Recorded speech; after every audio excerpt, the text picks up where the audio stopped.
Esto es clase 19 y hoy vamos a comenzar a estudiar el capítulo 6 del Tanya.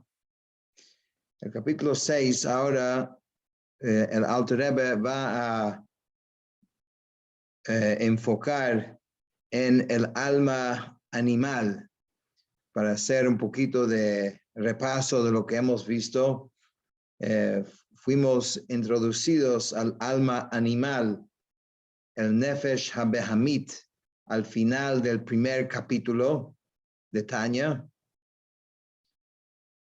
En el segundo capítulo, el Alter Rebbe nos introdujo al Nefesh HaElokit, al alma divina.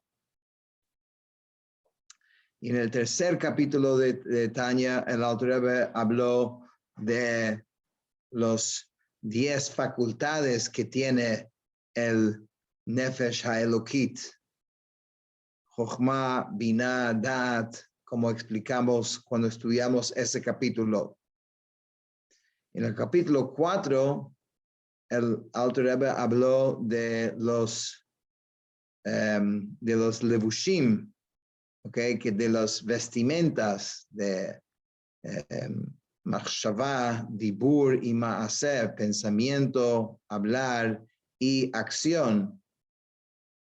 Y en el capítulo 5, que estudiamos las ideas principales la semana pasada, habló de una de las vestimentas en particular, que es el estudio de Torah, porque vestimentas en realidad es otra palabra para los mandamientos divinos, porque eso es la forma que nuestro Neshama se viste y se expresa en Nefesh Elokit.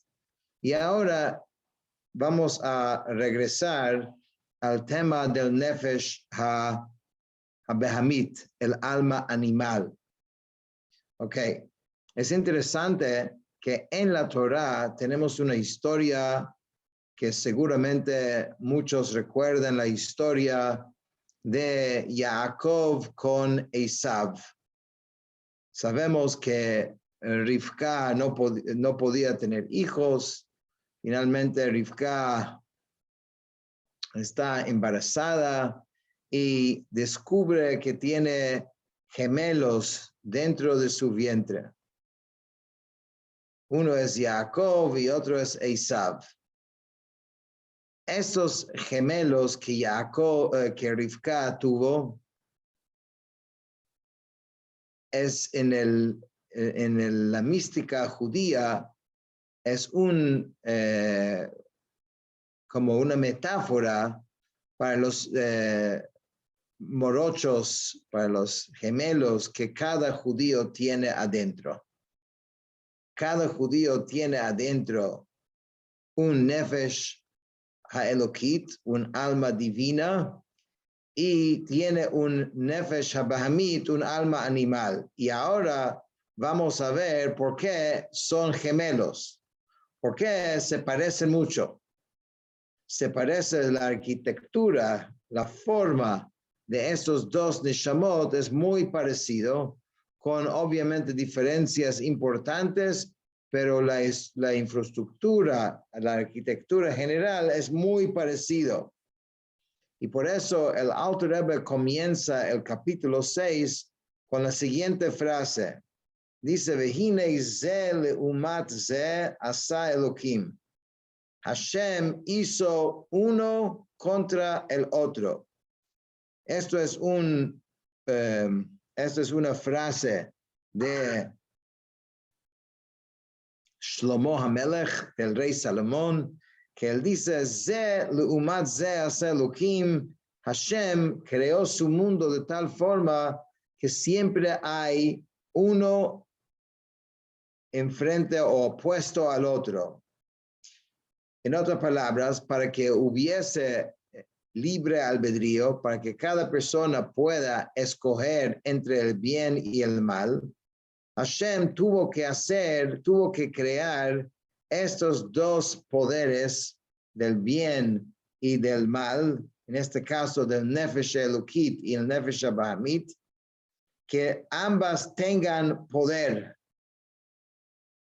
No podía ser de que el Nefesh Elokit tenga una fuerza y el Nefesh Bahamit tenga otra fuerza totalmente distinta. Tenía que ser algo más o menos parecido para que haya libre albedrío, para que la lucha entre el bien y el mal sea una lucha que es justa. ¿Y en qué sentido son el Nefesh Elokit y el Nefesh Bahamit parecidos? ¿Cómo son parecidos? Entonces, él dice que así como el Nefesh HaElokit, el alma divina, nosotros explicamos que tiene 10 sefirot, 10 energías, 10 facultades que a su vez después se visten en los 3 vestimentas sagradas, ¿ok? De pensamiento, palabra y acción. Igualito funciona con el Nefesh Bahamit. El Nefesh Bahamit también tiene 10 facultades, las mismas facultades. Es un morocho. Es igualito. Así como hay Jochma de Kedushá, hay sabiduría del lado de Kedushá, del Nefesh Elokit, también hay Jochma de Klipá, hay sabiduría del lado de Klipá, o sea, de la parte, digamos, negativa. Así como hay Binah del lado de Kedushá, de santidad, así también hay Binah de ese lado. Es idéntico el Nefesh HaBehamit, el alma animal, funciona y tiene los mismos componentes que tiene el Nefesh HaElokit.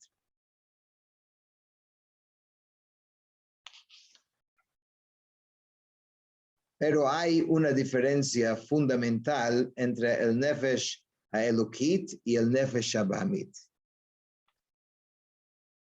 Aunque ambos tienen, digamos, los 10 facultades, y estos 10 facultades tienen 3 poderes intelectuales y 7 emocionales, y igualito en el Nefesh Bahamit, como habíamos hablado en Nefesh Elokit, ¿ok?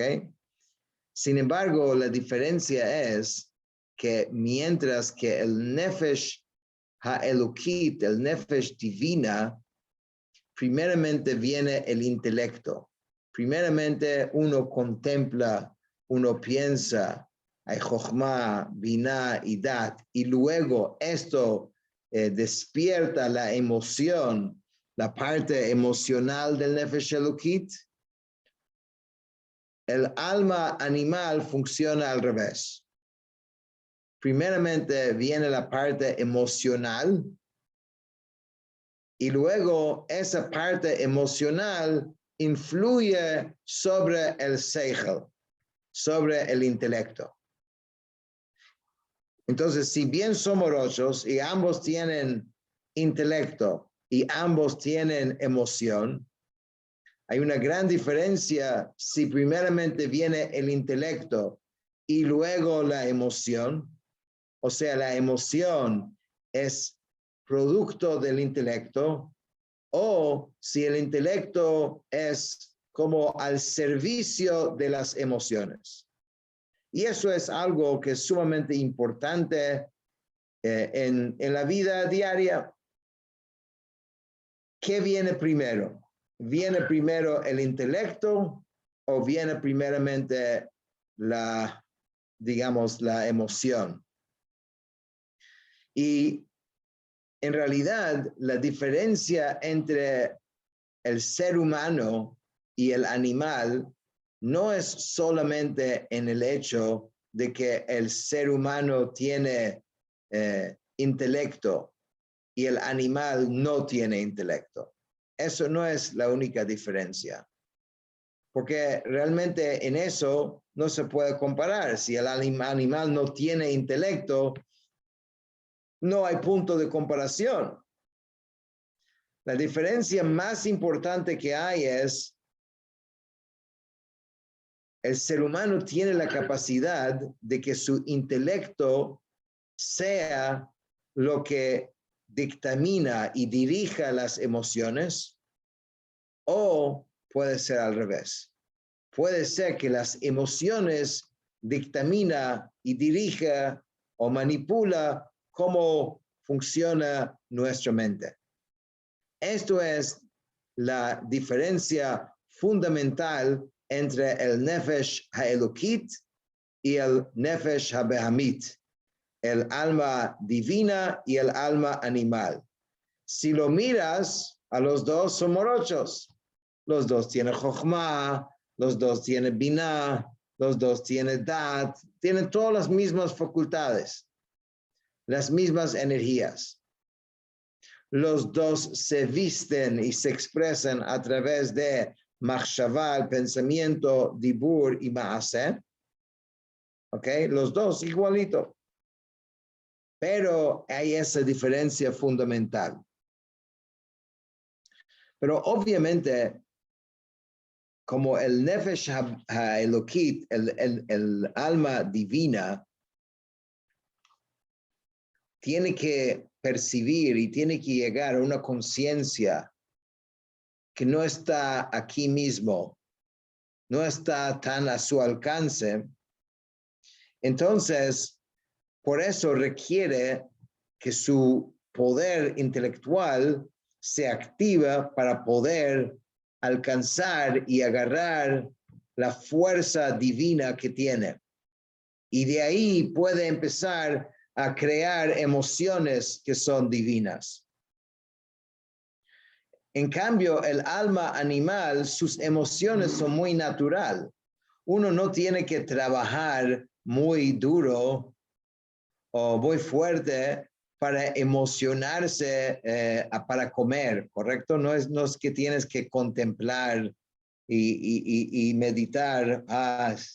Es importante que el cuerpo tenga fuerza, entonces déjame estudiar acerca de la importancia para poder después comer algo. No, la comida está ahí y está a su alcance, entonces la emoción interactúa rápidamente con, digamos, con el mundo que lo rodea. Esto es una diferencia muy, muy importante y es una forma que uno puede tratar de determinar en la vida de qué lado está surgiendo lo que estás haciendo en ese momento. ¿Dónde comenzó? ¿Comenzó como algo netamente emocional? ¿O hubo primeramente un pensamiento, el intelecto, pensaste sobre esto? Entonces, de acuerdo a cuál es la respuesta a eso, vas a saber si el origen de lo que estás haciendo es del lado divino o si es del lado animal. Esto es quizás la dificultad que nosotros tenemos y cómo es tan fácil confundirse en la vida. Porque un ejemplo clásico, ¿ok? Un ejemplo clásico. La persona se tiene que despertar en la mañana. ¿Ok? Pero uno tiene sueño, está dormido y de repente suena el alarma, que significa que es hora de pararte y hacer, y decimos de Ani, hacer Netilat Yadayim y empezar tu día, rezar y después ir a hacer el trabajo. Tienes que empezar tu día. La persona tiene sueño. Entonces, ¿qué hace la persona? Normalmente tiene que, el famoso snooze, que te da 9 minutos más. A los 9 minutos vuelve a sonar el alarma Y la persona dice, ¿sabe qué? 9 minutos más. ¿Sabe por qué 9 minutos más? Porque él dice que 9 más 9 es 18, es Jai, es vida. No podemos dejarlo solamente con 9. Y también después empieza a decir, ¿sabe qué? Si me despierto ahora, voy a tener mucho sueño y no voy a poder rezar con Kavaná. Entonces ya la razón de quedarse dormido cuando debe levantarse, ya, imagínate, ya tiene un motivo, ya está espiritual y tiene un gematria, tiene un significado, es todo un Torah que... Ahora, analicemos por un momento lo que sucedió aquí.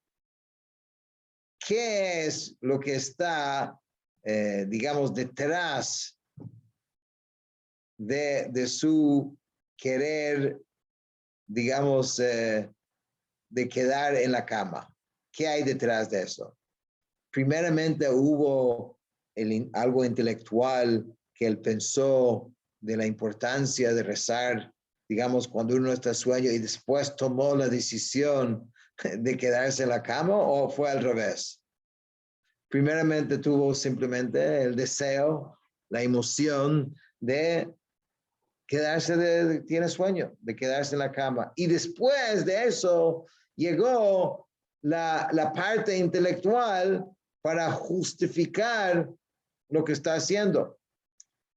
Pero en realidad, si uno no lo analiza, pudiese, es un ejemplo muy sencillo y quizás hasta chistoso, ¿no? Pero la idea se entiende, la idea aquí no es ningún chiste.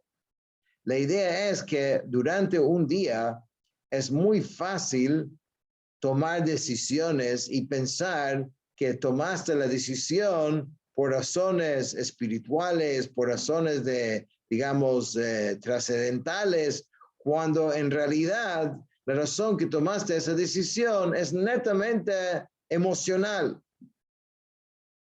Ahora, si el Nefesh HaElokit fuese solamente intelectual y el Nefesh HaBamit fuera netamente emocional, fuera mucho más fácil de identificar de dónde vienen las cosas, ¿no? Dirías, las emociones, ese impulso es del Nefesh HaBamit, del alma animal, y el intelecto es del Nefesh HaElokit, del alma divina. Pero dado de que ambos Neshamot, tienen su parte intelectual y su parte emocional, ahí es donde la cosa se complica. Ahí, como son morochos, como son iguales, a la final hubo emoción y hubo intelecto. Entonces, si uno no es honesto y no conoce esto, puede pasar toda una vida engañándose a sí mismo. Claro que hay los casos donde es muy evidente que esto viene del lado negativo y esto viene del lado positivo.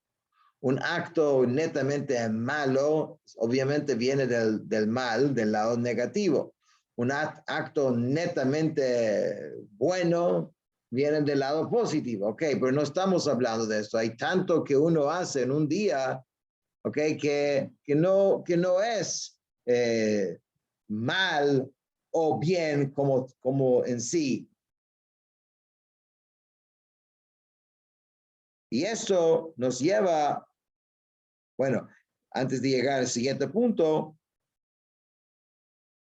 dice que las emociones son siempre relativos al intelecto de la persona. Y eso se nota cuando vemos la diferencia entre un niño y un adulto. Un niño, ¿qué es lo que desea un niño? ¿Qué es lo que quiere un niño? Un niño quiere cosas pequeñas, cosas que no tienen tanta, o sea, importancia. Quiere tener un juguete, quiere tener un carrito. ¿Por qué? ¿Por qué sus deseos son pequeños? ¿Sabe por qué sus deseos son pequeños? Dice el Alter Rebbe, porque su intelecto es pequeño. Todavía su intelecto es pequeño, entonces de acuerdo al tamaño de su intelecto, es el tamaño de su emoción, de sus deseos. A la medida que crece el intelecto, crece el deseo. Van creciendo juntos. También del otro lado, un niño se enfurece, se pone bravo de cosas pequeñas, de cosas insignificantes. El adulto lo ve y dice, ¿por qué te pones así si es una tontería? En su mundo eso no es una tontería. En su mundo es tan importante lo que está viviendo como algo que te molesta a ti en tu mundo, porque así funciona. El intelecto, cuanto más grande es el intelecto, más grandes son los deseos y las emociones.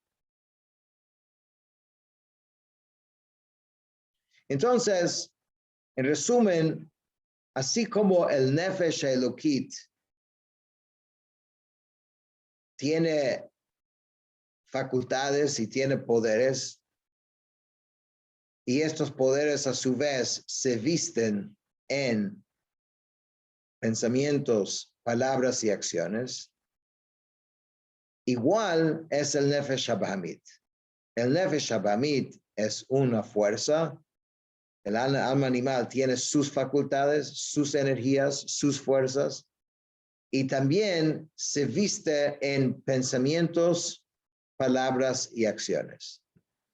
Y ahora la gran pregunta es, cuando hablamos del Nefesh Ha'elokit, el alma divina, tenemos un libro que se llama la Torá, que la Torá determina qué pensamientos, qué acciones y qué palabras son las vestimentas de esa alma. Pero, ¿cuál es el libro o dónde determinamos qué acciones son los vestimentas del Nefesh HaBehamit, del alma animal? ¿Cuáles son los pensamientos? ¿Cuáles son las palabras? ¿Cuáles son las acciones que constituyen los levushim, las vestimentas del alma animal? En otras palabras, claro que las cosas que son netamente prohibidas por la Torá son expresiones del alma animal. Pero ¿qué queda de todas las cosas que aparentemente son neutrales? Por ejemplo, estás revisando tu email. En ese momento no estás haciendo una mitzvah, ni tampoco estás haciendo un pecado. Estás haciendo algo neutro, ¿no? Y hay tanto que hacemos durante un día que pertenece a esa categoría que es totalmente neutro, que no es ni bien ni mal, es simplemente lo que uno hace durante un día. ¿Cuál de las dos almas está manifestado? Porque no conocemos un tercer alma. No es que hay un alma animal, un alma divina y un tercer alma que es neutral. Entonces, la gran pregunta es, ¿qué alma está ahora funcionando cuando uno está haciendo cualquiera de las actividades cotidianas? Y en el fondo, realmente la pregunta puesta en otras palabras es, ¿acaso existe como un tercer zona que es neutro? Y el Alter Rebbe, lo que vamos a hablar con el favor de Dios la semana que viene, explica un concepto muy importante y muy interesante de que en realidad no existe neutro. Todo, absolutamente todo lo que haces durante un día pertenece o está actuando en ese momento, se está expresando o el Nefesh HaElokit o el Nefesh HaBahamit. En otras palabras, esto es verdad cuando estás revisando tu email, cuando estás paseando en la calle, cuando estás haciendo cualquier actividad. Tiene que en ese momento estar expresándose uno o el otro de las almas. Ciertas acciones queda muy claro cuál de las almas está expresando, pero es justamente en esta zona gris es que tenemos que entender cómo determinar cuál de las dos almas está actuando cuando estamos haciendo estos actos. Y eso, con el favor de Dios, veremos la semana que viene.